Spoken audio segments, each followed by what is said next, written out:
എൻ്റെ പേര് മീര അനിൽകുമാർ. ഞങ്ങൾ 25 വർഷമായിട്ട് ഇന്തോനേഷ്യയിൽ താമസിക്കുന്നവരാണ്. ഒരു 8 വർഷം മുന്നാണ് വീട് പണിയണം എന്നുള്ളൊരു ആഗ്രഹം വന്നത്. അപ്പോൾ അതിനുവേണ്ടി സമീപിച്ചത് ലതീഷ് മേനോനെയാണ്, നിർമ്മാൺ ഡിസൈൻസിൻ്റെ.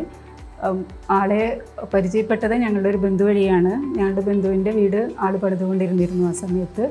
അപ്പോൾ ഞങ്ങൾ ആഗ്രഹിച്ച പ്രകാരമുള്ള ഒരു വീട് പണിയാനുള്ള ആളാണെന്ന് ഞങ്ങൾക്ക് മനസ്സിലായി. ആക്ച്വലി പണിക്കാരായാലും എല്ലാം ഞങ്ങൾ വിചാരിച്ചതിനേക്കാളും കൂടുതലായിട്ട് ഞങ്ങൾക്ക് സാറ്റിസ്ഫാക്ഷൻ കിട്ടിയിട്ടുണ്ട്. എല്ലാവിധത്തിലും ഞങ്ങൾ സംതൃപ്തരാണ്.